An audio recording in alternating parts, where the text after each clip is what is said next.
Hey man, how are ya? Good, how are you? Really good, really good. Thank you so much for doing this. I appreciate it. Pleasure. Yeah. Likewise. As I was saying to you before that just how hard it was to keep it running last year, and I had thought that I was going to do it. Yeah. You know, and Yeah. then we started to do them remotely, and Yeah. the amount of tech issues Yeah. was a fucking. But well done on you. You know, that's so tricky because I watched a couple of the ones that you did, you know, during lockdown, and even just getting it organised. I'm terrible with technology, I've got to say. So anything. So were most of the people that I'm I just so interviewed. impressed. It's like, wow. Yeah, it's great. That was hard. That was the hardest Yeah. part. Is just a lack of, and for everyone, like Yeah. myself included, knowledge on the tech. Yeah. You know, and then so I had actually another 4 in the bag there Yeah. that never made it Oh no. because of tech issues. Oh bum. Yeah. Oh, that's yeah. a shame. So then I went, you know what? I'm gonna have a timeout. Yeah. You know, just with Layla and Yeah. the world and Yeah. and then I got, quarantine got lifted and Yeah. I was back to full days. So I thought, I'll just wait Yeah. till I can get back. And then I did obviously the one with Mark, and then I went away for a month. Yeah, of course. So you're the first Yeah. this year, Yay. and I Thank really you. appreciate it. No, I love doing things like this. It's so much fun. I mean, I love watching things like this, so it's fun to be able to be involved. So thank you. Right, and that's Yeah. another reason why I wanted to start. I mean, there's a bunch of reasons, and I've spoken about them, and I won't bore people with the same story. But one of those reasons is I enjoy so much watching them. Yeah. Same reason I guess we become actors. You know, Yeah, like we exactly. enjoy so much watching it, then Yeah. maybe I would like to do that too. Yeah. Well, Yeah. good on you. Why not? And then I was thinking, well, where's the podcast for us in this Yeah. middle of the road yeah, to go on, you know? Yeah. And so just to set the stage, you and I know each other through working on a film just Yes, recently. yep. Well, we're in the middle of working on a film. Yeah. We've just finished our first block, which was really fun. Yeah, it was great. It was great. And so nice to, you know, when you turn over into the new year, this is, I'm specifically talking about myself here, Yeah. to just be able to get moving Yeah. straight away into Yeah. something. I think it really Yeah. sets the year up. Yeah, you know? absolutely. Especially since we couldn't do anything really last year as well. You know, it's a real privilege to be able to go straight into work and, you know, like you said, take the year running. It's so wonderful. It is. And a really, really nice little story too. Like, Yeah. you know yourself, like you go through, because it's a student film and there's a certain kind of stigma attached Yeah. to, you know, and sometimes you feel like, oh, I'm working on a student film, and you know what I mean? Yeah. But Alistair's He's awesome. writing is really, really great. Yeah. It's really sweet. Yeah. And that's rare. Yeah, I think, absolutely. you Yeah. know, like yeah. there's always just a couple, as per Yeah. with anything of a Yeah. graduating class. But I feel very privileged to be on his project, and I have no doubt that because he'll go on to do great things. There's Yeah. a scene that doesn't make the film just because of time, Yeah. which I think actually, if he can find that Yeah. into another film, it's Yeah. so well written. I think so. And I think that he would, because when I was chatting to him, he was, you know, specifying how much he loved that scene. And, you know, there's definitely room. It's so universal. There's so much room for it in a lot of stories, which is really good. So I dare say he would recycle that material in Yeah. some way. Because he's so talented. And the whole crew, they were just so awesome, you know. They're a different breed. Yeah. If you don't mind me aging you out here, how old are you, Tegan? I'm 35. You're 35. Yeah. So we're similar in age. I'm 39. And Yeah. I think that, like, this is a great thing about the emerging hipster Yeah. filmmaking club is Yeah. everyone's really nice to everyone. Absolutely. It's a different world. Yeah, it's a different world, hey? Yeah. Yeah. It really is. The throwdowns and Yeah. the tantrums are a thing of the past. It's not. Yeah, because when I first came out of drama school, I think I graduated, it was in 2010, and I sort of went straight into making a lot of my own work in terms of both theatre and screen. But to pay the rent, I did a lot of crewing on commercials, like big commercials, Oh, yeah. and also a lot of music videos. And so I was the runner. Like I did almost everything, production design, wardrobe, everything. And so I was working with really well-established crews and people that had been in the industry for decades. And it's another world. You know, they are brilliant, but there's like a fierceness that comes with working. It's almost, sometimes I felt like I was in the army. It's just like, you know, everyone has their position. Yeah. You know, you have to, you know, be a certain way. There's no like, oh, hi. Like, it's like, Just fucking do go. it. Do it. Yeah. And, you know, I've got a lot of friends that were working for production companies as runners and things like that. And, you know, they were tormented by like their heads. But, you know, now it's like everyone is so kind. And you still get the job done, you know. That's exactly right. Yeah. You don't have to be a fucking prick about it. No, yeah. Just be nice and do the work, and then everyone has a great time. People will actually respect you. I mean, it's very rare these days, I think, because once upon a time, if you were too nice of a boss, you lost people's respect. Yeah, absolutely. And that people took advantage. Yeah. But I remember I used to be a studio manager for a boutique production house. I think we were talking about it in Dubai. Yeah. And they ran it like that with with a whip. Yeah. You know, and I just went, nah, dude. It's not okay. I remember him even asking me, you know, in the interview, like, or 2 weeks in when they were going to decide whether I was going to stay on. So what do you think? What's your take? And I said, people don't like you, man. You know, like you've got a high turnover of staff. Like, I don't think you need to be like this. Yeah. And, you know, he tried to repackage it in a different way. Oh, and ultimately I left because he was a prick. Yeah. You know, and everyone except one, I think, within the 2 years after that, left. Yeah, right. Yeah. I just don't have, I was like, you don't have to do it like this. Yeah. You know? And I remember listening to Hugh Jackman talk about it too, about how he just won't tolerate. Yeah. And he's like, just be nice. Yeah. It's real simple. It's really not that hard. It's really not that hard, yeah. Don't be a dick. Yeah, it's way less draining. Yeah. Yeah, being angry all the time is fucking hard. Yeah, absolutely. It's funny. I kind of felt like I'd gone into a time machine and gone back to the 90s when we were on set, because I just love the new generation of hipster. You know, they're all in their early 20s, Dude, and they look straight up it's 90s. So 90s. I'm like, wow, this is amazing. But they don't have like the grunge kind of, you know, apathetic, you know, I don't care side. There's they're so no empathic. existential angst No, there. they're so kind and like, are you okay? I'm like, what? This is like an alternate reality, you know. Yeah. None of them are on drugs. You know? No, and they're all just so like, what, you know, hi. Yeah, the Kurt So Cobains nice. of the 90s are gone. Yeah. Yeah, they look the same but act different.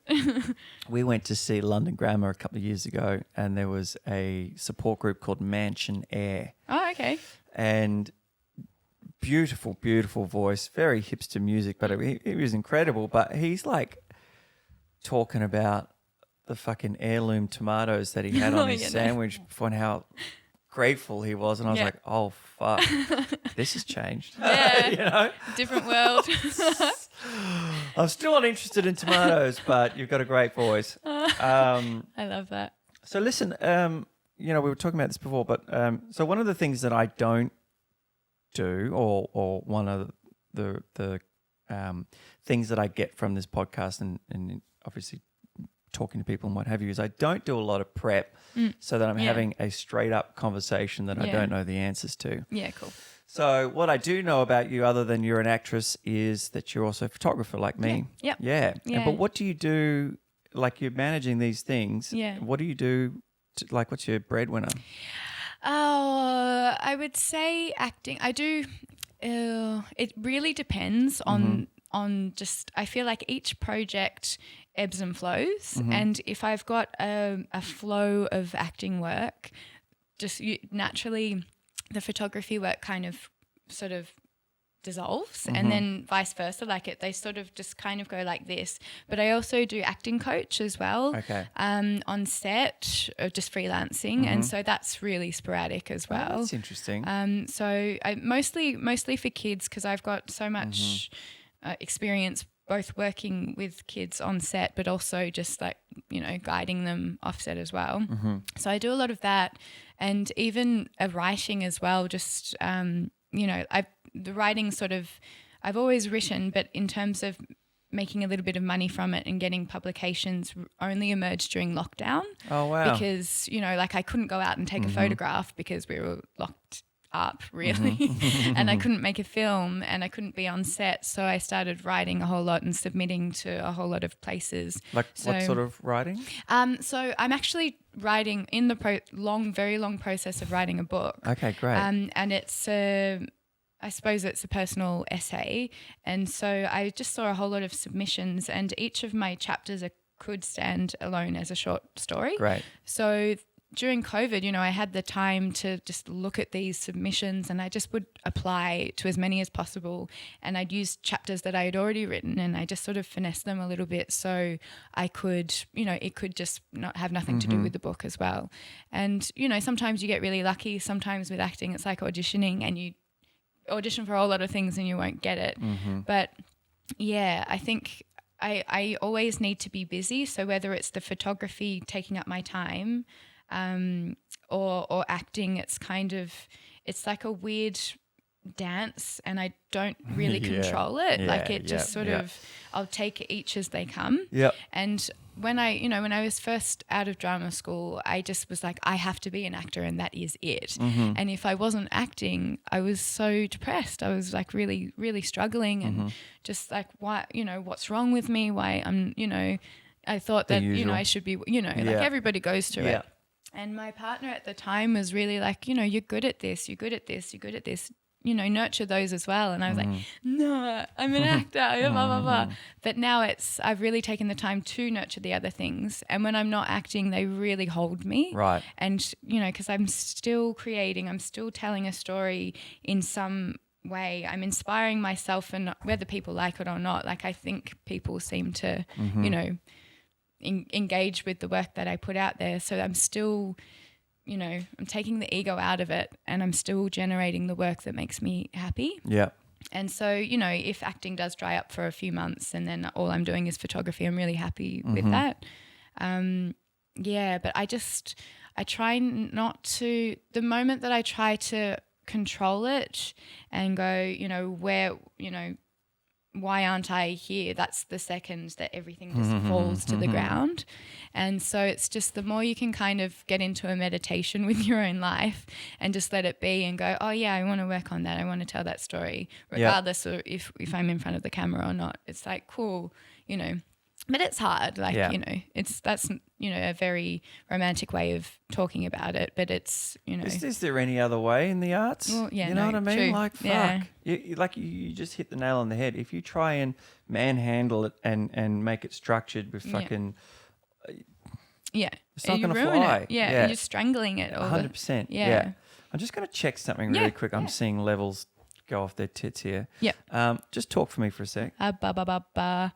All right, I'm just going to turn yours down a little bit. Yeah. Stay tuned, everyone. Do you want me to talk again? Go for it.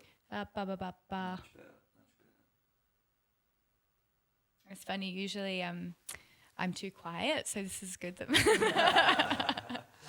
God, trying to remove mic bleed is like tricky. It's fucked. Yeah. I was listening to the other day who was talking. It was Justin Timberlake. Oh yeah. And I think that they must have had bad sound because it sounds like no. Oh, like no. they're clipping the ends because there's lots of spill or something like that. Yeah. Unless he's got this very staccato way of speaking. Yeah, I maybe. haven't never noticed, but I was like, oh, that's annoying. Yeah, right. And I wondered, and I could hear that because they're doing all these remote podcasts now, and the sound is. I'm like not listening as much as I was because they're on their phone or whatever, and I'm like, just fucking send them a mic. Yeah. Like I'm sure they could organise one. Oh, I was doing some remote recording because I'm in a band with my brother. Yeah. And which is awesome. Yeah, and we've been working on this project forever, and it's almost finished, which I'm really happy. But he lives in Belgrave, and during the lockdown, yeah. Well, when there was the 25k limit, I couldn't go out there to record. So he sent me in the post this little mic that you attach to the end of your phone. And we tried to do a session, and I told you I'm shit with technology, and I'm not kidding. And I set it up. I'm like, yep, I'm really proud of myself. I did it.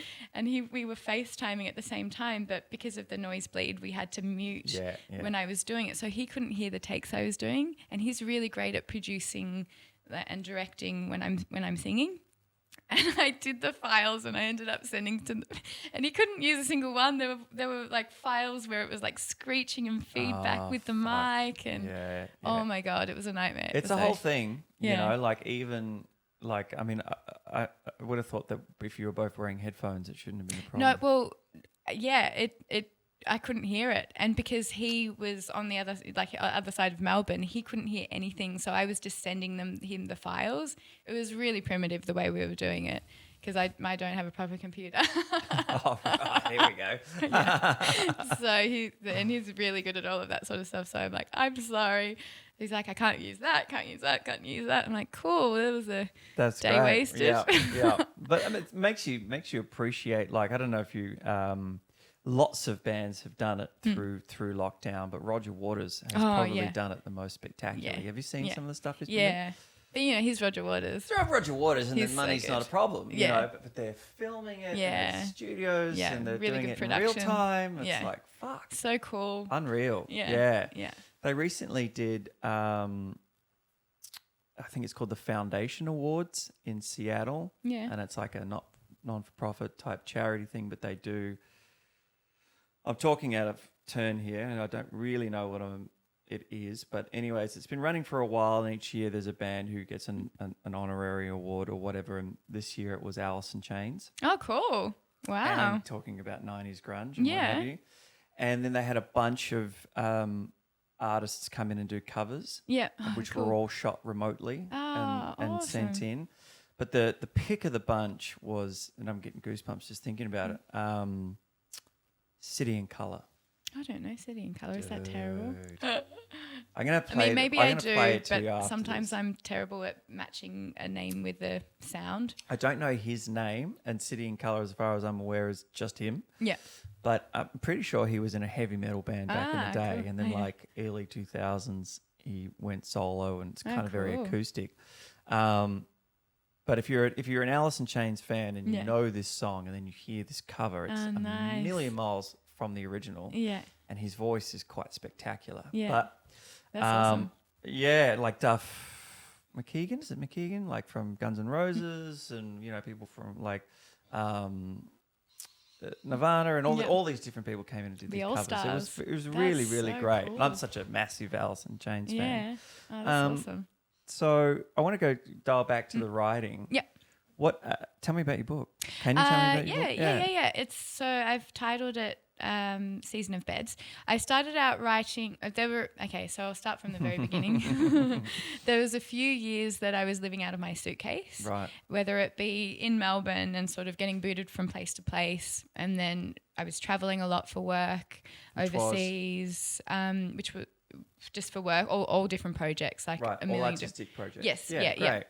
And then it got to the point because I'm such a homebody and I love having my space, and it got to the point that I just was homeless essentially.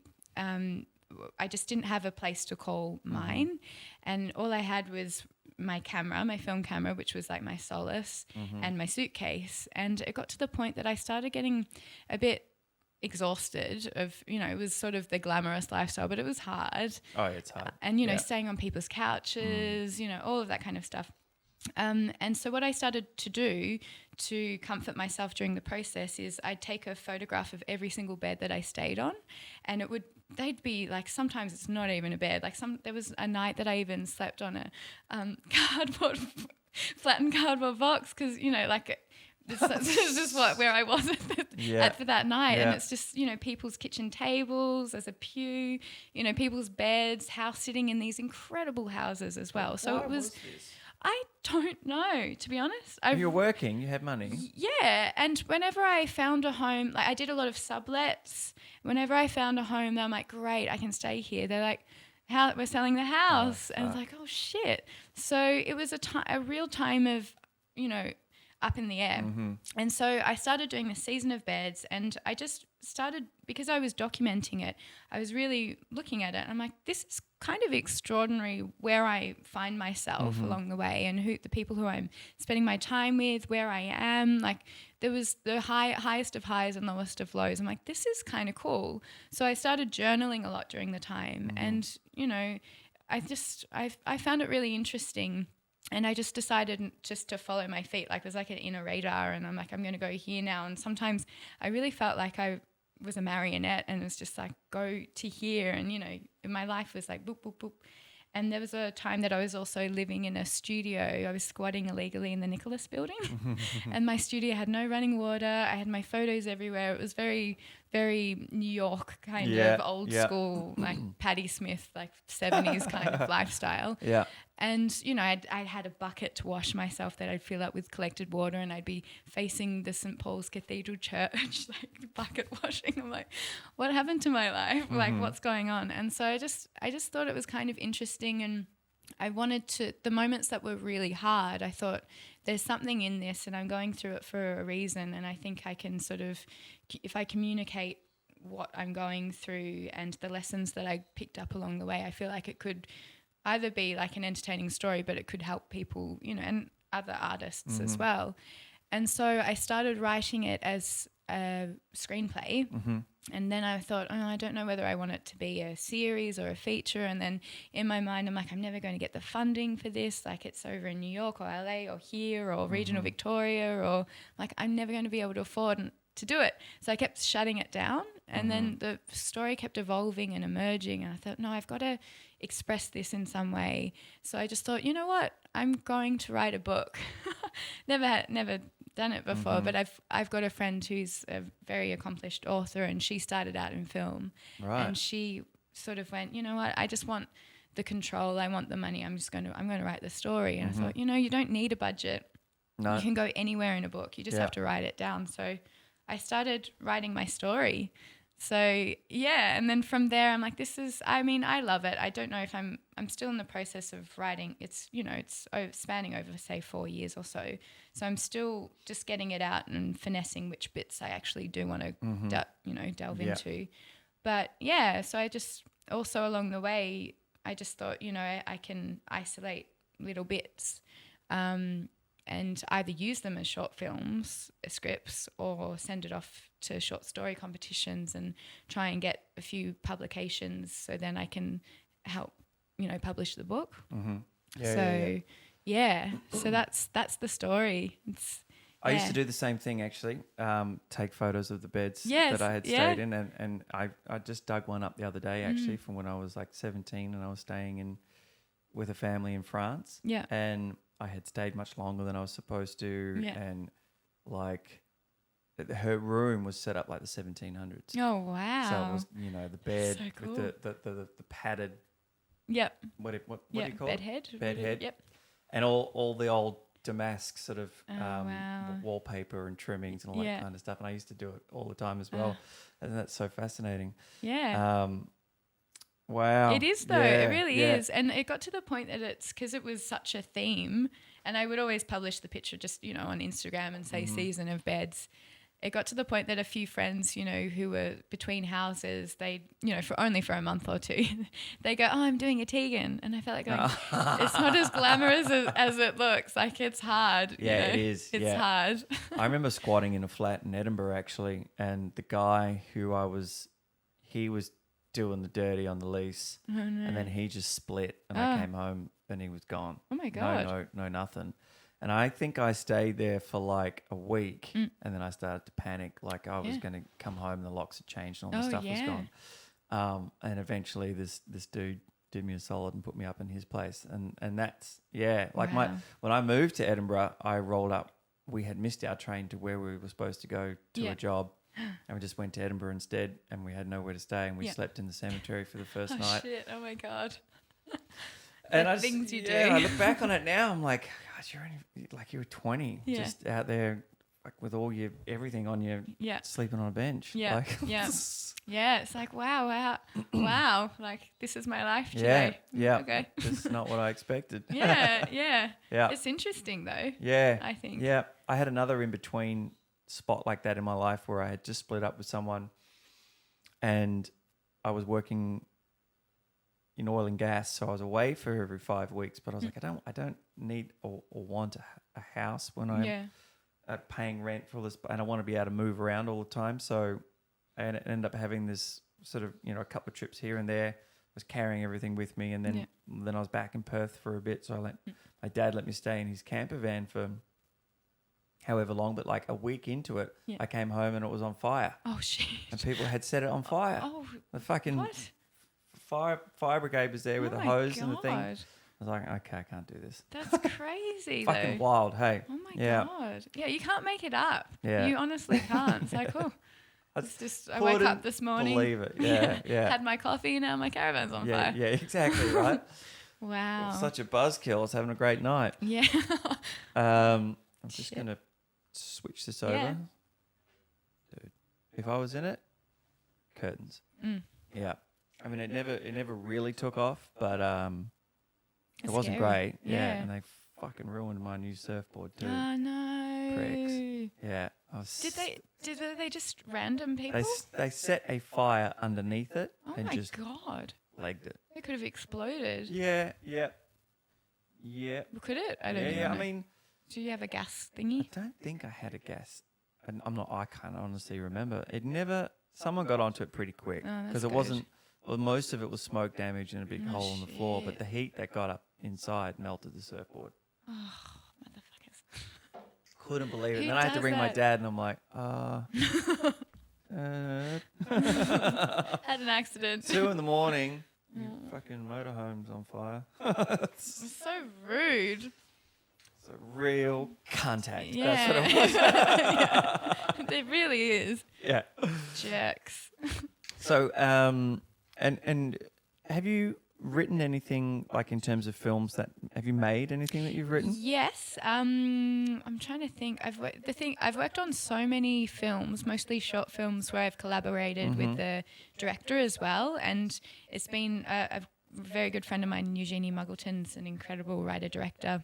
And we've done a bunch of movies together, and it's gotten to the point that we develop scripts together, but she's the writer, but together with her we wrote a music video, co-wrote it for a Melbourne rapper called Soliloquy, which I was also in that as well. So we wrote that, and actually my studio features in that. We used it to film in as well. Yeah. For some of the scenes. And I've also written and directed a music video for an artist called Essie Holt. What else? I always forget everything that I've done, and then when I walk away from something, I'm like, oh shit, I wrote that. And I wrote that. Yeah, I would say mostly collaborations, but things that I would say that I wrote it were more short form, like music videos. Yeah. A lot of co-writes on films. Yeah. But yeah, I think the first thing I started to write was The Season of Beds, but I stopped because I wanted to, write the full story first before I go, that's what I want the screenplay to be. Oh, okay. Yeah. So that is still part of the objective. Yeah, I think so. I if not all, I don't think all of it needs to be told at all, but I would love to honour that moment in a way. There are a few feature films that I've worked on and a few series that they've completely improvised as well. So you work out the structure, or you're given the structure of the script by the directors, writer-directors, and everything that happens within the scene, it's just we write it as we go. I'd love to try that. Yeah, I've done a few. I've done a long short film, two or three feature films that way, with the ad-lib approach, and a TV series. Yeah. Shit. Yeah, it's so funny. I feel like there's themes that come and go, and there's like definitely in vogue. Like I had the comedy drama year and a half, where everything was improvised and it was comedy drama, and it was so much fun. But then there was the horror year and a half, then the science fiction. Like things come in vogue. Totally. Absolutely. Yeah. And I haven't seen the horror thing be as pressing in the last 2 years. I think maybe people need something a little bit more upbeat. Yeah, I think so. I watched a great film last night actually called The Dig. Oh, The Dig. That sounds really familiar. It's Netflix. I think it's a Netflix original. I'm not sure, but it's Ray Fiennes and nice. God, I always forget her name. What's your girl? She's from Drive. Oh, Carey Mulligan. Yeah. True story about this. Archaeological excavator who uncovers this Anglo-Saxon ship on this woman's property. Oh, cool. And she knows that something's there, and she brings him in, and then it's this whole thing with the British Museum. And cool. Right as World War II was kicking off. Ah, cool. And it's an incredible story. beautifully, beautifully shot. Yeah. Talking about things that are in vogue, there's wide angle close-ups, Yeah. which I fucking love. Yeah. So Yeah. good. I mean, I think Alejandro is the kind of man for that, So and that's beautiful. really filtered through as a style. Yeah. Looks great. You Yeah. know, I think once upon a time they probably would have said, no, you can't shoot a close-up with a wide angle at 16 or something like that. Yeah. It looks so good. Yeah. As a beautiful film, it's definitely worth a Oh, watch. I should watch it. Yeah.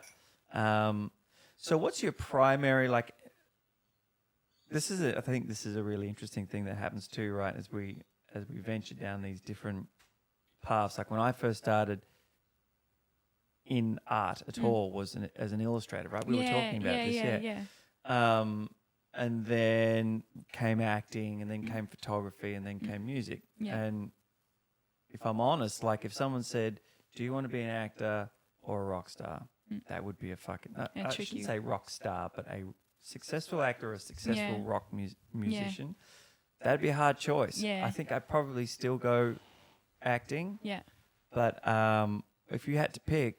Well, it's funny. I think it always has been acting. Mm-hmm. I remember when I still had day naps, I would have been 2 or 3, and I never slept, and I pretended that I was getting interviewed for one of my films.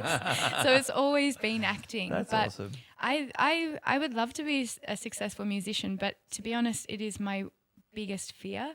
I get really, really anxious, and my brother is really supportive. He's a fucking genius. Like, he's insane, but he's really good at making me feel comfortable. But it is my biggest fear to sing in front of people. It's my number one fear. Yeah. So I would love to do it, but at the same time, So you haven't done it yet? No. Oh, I mean, in theatre, in live shows, I have. Right. Because my character was cast as the one who sings, Mm-hmm. but we've not done a gig yet because because of a lot of it's to do with lockdown. But it's just we really wanted to finesse the album. And it's turned into an opus. My brother's incapable of writing anything like simple, like a banger. Like, it has to be, like, he loves Tool, Roger Waters, like it's like it's a piece of art, Crazy Diamond. Concept exactly. album. Yes, yeah. It is a concept album as great. well. That's So awesome. we've Good on really, him. and we've really taken time to make sure that the album is something that it's what we dreamt of for the concept album. And we want to do the vinyl pressing, and we've got a great artist who lives in France, Paris maybe, who's done our cover art. Oh, okay. Like it's like it's a big thing, but eventually we will play live. But when we get there, I'll be like vomiting in a bucket and pooing my pants. Do you know what? I have always wanted to sing, and I've only ever done it once in Fiddler on the Roof. Oh yeah, cool. And I had no problems with it. It was so Yeah. funny because I was at a religious school and we were singing all the time. So I was like, cool. Singing is not something I ever thought you couldn't do. Yeah. And then that's gone. Yeah. And I was explaining it to someone the other day, like, if I draw something, typically I can look at it and go, yeah, that's good. Yeah. Like, even though that's a very quick thing, like I painted that and I'm like, yeah, I like that. Yeah. When I act, even if it's shit, I'm still quite proud of myself for being up there. But Yeah. when I listen back to me singing, It's hard. I can't handle it. I think, that sounds like shit. Yeah, I dude." feel the same way. It's Yeah. so vulnerable. It's such a very precious space that you've got to go into, and it is the most vulnerable, because I'm the same with photography, with acting. I'm so used to just doing it and going, oh yeah, there's a bit of my soul, whatever. Yeah. But with singing, it's just like I feel completely stripped bare, and like the entire world is judging me, and I'm not worthy. I think that's it. I've got no problems like groveling and crying in front of a set of 30 people or whatever. That's fine. Let's do it. Yeah. But if they said, "Oh, just give us a little quick number," Like, what? nah, I'm good. I'm no. good. I'm just gonna go No, shit thanks. myself in the back. I can do it. Yeah, I find it extremely confronting, but at the same time, I desperately want to do it. Same. Good on you for doing it. Like Oh, thank every you. New year or whatever, I'm like, I'm gonna get singing lessons this year. I'm gonna do it. I never fucking do it. Yeah, it's scary. It's scary, but like I think I wouldn't have a problem. I think that's the other thing too is I know that I'm not trained and I know that it doesn't come naturally. Yeah. The other day on the way to set, Oh yeah. I was doing a new-ish vocal warm-up that a nice. coach I've been working with gave me, It was interesting because, and this is a good tip for anyone out there listening, I had neck pain. Right? Remember, I was crook, and I wasn't sure I was going to. I wasn't sure I was going to make it, but I wasn't sure how they were going to shoot it. Yeah. Because I was like, can't move like this, and I did all this vocal warm up, and it relaxed it completely. Oh, that's interesting. You know, like there was still a little bit of pain, but it was a total game changer. Yeah. Oh, that's great. But the other thing I started to do for the first time ever, was because I was listening to the song that we were always dancing to. Oh, yeah. Was to start to sing my lines. Ah, that's a good idea. With the rhythm of the scene. That's a really good idea. And I thought, I've been a dick here, but I think this kind of sounds all right. And I recorded a little bit. Nice. I was like, that's really interesting. That I don't hate. Yeah. You know, that's good. And I listened back to it and I thought, Yeah. okay, maybe that's my spot. Yeah. Because I think my speaking voice is quite high-ish. And I had a singing class years ago, and she said you're at about a middle C. Mm-hmm. But after a little bit of vocal training, I find that my voice actually tends to the lower end in a singing capacity. Yeah. Because I just get sore and what have you on the high end. And I always thought I would favour the high end. Yeah.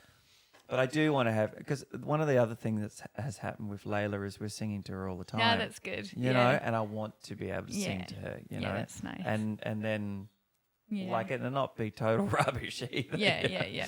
And she's so fascinated with the guitar. Like it's crazy, you know. And maybe all kids are. I haven't had the experience, but she is like, she's watching what every little finger is doing, and then she sort of gently puts her fingers on the strings. Great. That's so good. Yeah, she loves it. So music is so powerful. It's massive. Like, I think all art forms are very, very important, but I would say music is proper medicine. Like it's healing. Like on a really deep level.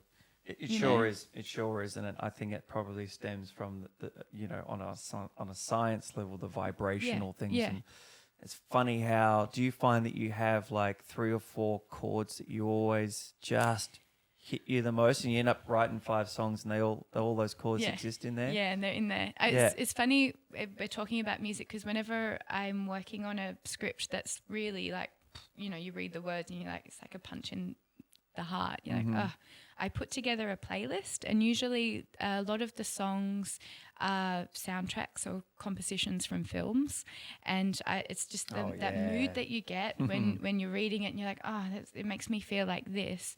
I listen to the soundtrack, and it's part of the process. And like sometimes on set, if I've just got to drop into a really, really raw, you know, your guts, music's you know, to go.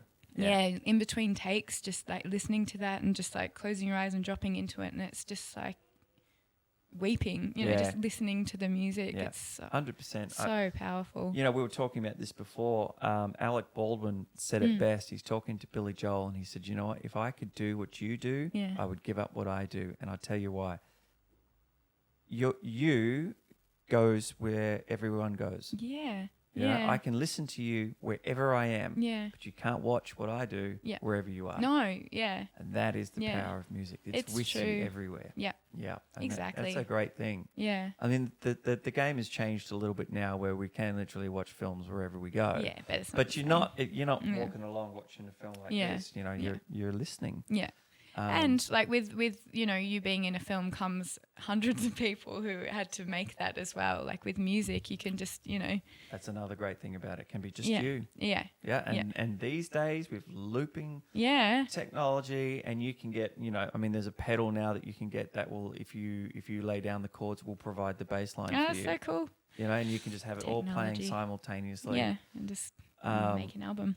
I mean, even 10 years ago going to watch Chris Cornell, and obviously you're watching an absolute master, but he had like 12 guitars on stage with him, and, you know, one of the songs or whatever, he used 3 of those guitars to create the loop. Oh, cool. And then play the 4th guitar over the top. Yeah, that's so cool. That's awesome, you know. Yeah. That kind of stuff is quite incredible. And you're right, there is an ease of distribution in a way now for music too. Yeah, exactly. You know? Yeah, exactly. You can create a YouTube channel and Yeah.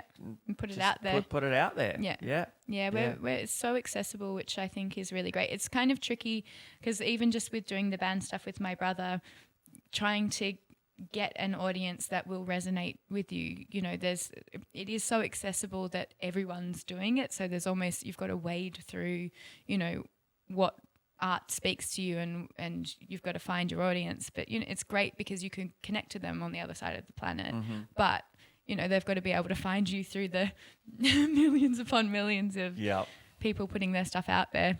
And that is hard. Yeah. And that's where the tech side of things, it sucks, man. Like, I know that sucks is not the right word, but I'm like you. I'm not great with the tech. I'm okay with it, but I'm terrible with the distribution of, you know, fucking, what do they call them? SEOs and whatever it is, so that people can type a couple of words in and find your page and all this shit. I don't know how to do that. I mean, that's why they have managers and stuff. It's so tricky because a lot of my friends have managers. Like they've been in the music industry for ages, but so is my brother, and it's so great because they're like me and you, like they're terrible at all that kind of stuff, but the managers will do it. I'm like, oh damn it, I just need a manager to do the public, you know, right? you know, all of that. I got close to it at the end of last year with this podcast, because what's missing from this podcast is a producer. Yeah.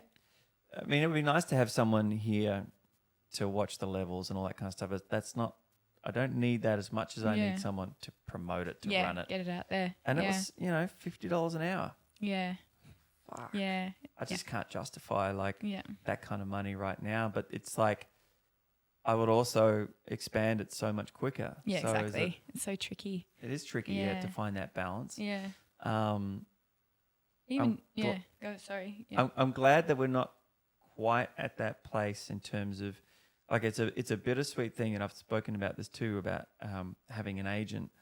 I've had a really bad run up until now with agents not doing what an agent should do. Yeah. In this current climate, my experience has been, well, this is the modern world. I'm going to be your agent. I'm going to take my 10, 20%, but also you need to do everything. Yeah. And I might just get you the odd audition there. But my current agent isn't like that, so I'm back to that good place. Yeah, that's good.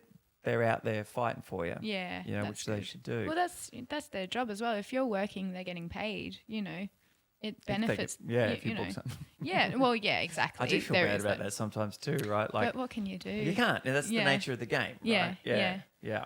And you know, I think that's one of the blessings with all of the crewing that I did. Like, I've done a lot of casting as well and directing and. Just, you know, assistant directing, the whole kit and caboodle. Myriad, yeah. And it really does help to be on the other side, to realise that it's got nothing to do with your ability. It's really what works in the world that you're creating.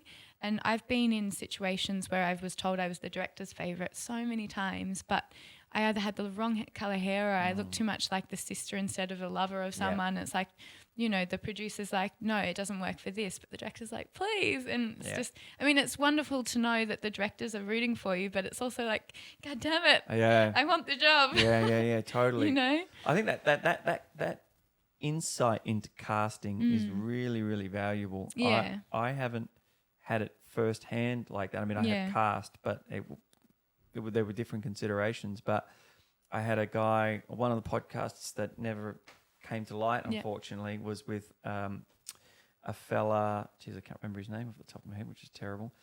Jordan Wright, I think his name is. And he's creating, or is in the middle of, about to start shooting a World War I film in Esperance. Oh, beautiful. He spent the last year digging up the ground and creating the battle scenes and all this kind of stuff. Oh my God, epic. And he cast a really wide net about 2 years ago for the roles, and I auditioned and then didn't get the part, but had him on the podcast. But I didn't preface it. I just contacted them and I said, "Did you recognise me?" And he's like, "Yes, but I don't know where from." And I said, "I auditioned for the role of Sergeant Anderson." And he's like, "That's it." And I said, "Do you mind if I ask why I didn't get it?" Yeah. And he said, "Well, I can tell you because I remember you did a thing against a pallet and you had a moustache and a cigarette." And I was like, "Yep, that was me. He goes, so for you, if I can remember you, I know that you made it up onto the wall. And then we had everyone's photos. Yeah. And it would have been, at that point, it became obviously talent, but it became more of, what do you look like next to my lead? Exactly. Yeah. And that's what it does come down to a lot of the time. Yeah. I had a guy on here, Dylan Smith, who's a very successful actor. Yeah. He's working on Lord of the Rings at the moment. So and cool. he was in The Mummy with Tom Cruise and like, that's awesome. yeah. And he was talking about that experience because he was have you seen The Mummy with Tom Cruise? He was a pilot on the plane that crashes. Oh, cool. And his co-pilot, he had worked with on a film called Spectral, which is a Netflix film. And he said like 2 days into shooting or first day of shooting, this guy got sacked because they had like 4 black dudes, all of the same height. And they were like, oh, this isn't going to fly in the shot. So he got punted and I was like, fuck. Wow. Just that. It's crazy. Simple. And I understand it. Yeah. You know, if your shot is just not diverse, not in the zeitgeist form, but just in a... It's true. Yeah. It's got to make sense when you look at it. Yeah. And the thing is, like, there is so much talent and there's only so many things that are getting made. So it's just, you know, I think any actor gets disheartened, especially when they're starting out, because you feel like you did a really good job or you didn't, or you blew it or whatever. And you're like, I'm never going to get it or whatever. And if you don't get it, you just kind of like, you know, what am I doing? You know, this is really hard. But seeing it on the other side, it's like, I totally get it. It's got nothing to do with that. Which is frustrating, but also like it's the nature of the beast, you know? Yeah. I think it's probably more rare that when you first came onto the screen, they were like, this is the guy. Yeah. And then you fucked it up. Yeah. Do you know what I mean? Yeah. I mean, sure, it happens. That's the one you don't want to know about. Yeah, absolutely. Yeah. That's when you go straight to the bar afterwards. Exactly. Like, oh my God. I quit. I'm out.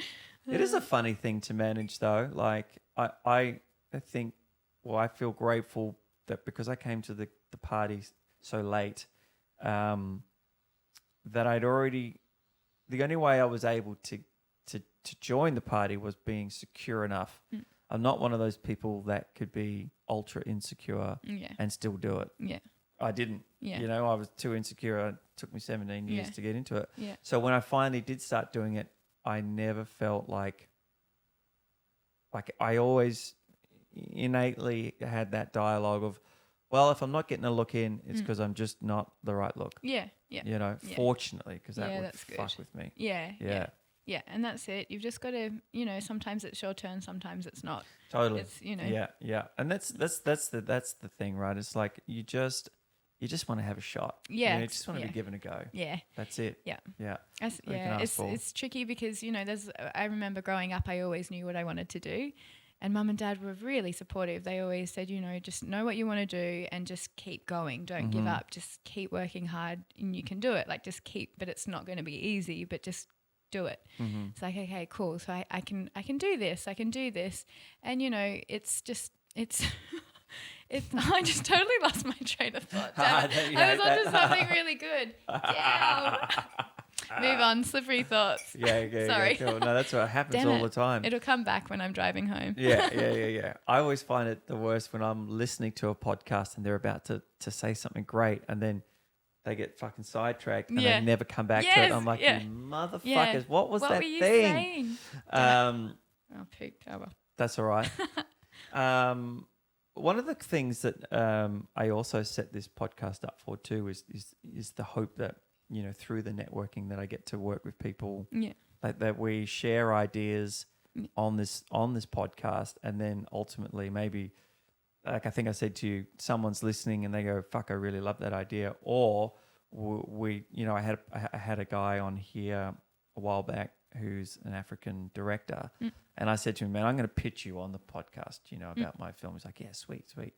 And we've had some discussions about it, and it's taken a side step, but I've got I wouldn't call it a treatment. I'd call it the 15 beats of a film that I started writing last year, and that I'm going to talk to you about when we finish up. Oh, yeah, cool. Okay. Because I got to a place where I was like, this really needs a female writer on it. Yeah, cool. You know, like I don't want to be the guy writing about females' feelings. Yeah. You know, like I can write from the man's perspective, and I probably could do it, but I think in this current age, people want to see the people who know about it the most writing about it. Yeah, exactly. You know, and that was the same for the other film. It's about rhino poaching and what have you. And I'm like, well, I'm not African. Yeah. I have only been there for 3 days. Yeah. I get it to this point and then get someone who's on the ground. That's a good idea. To step in. Yeah.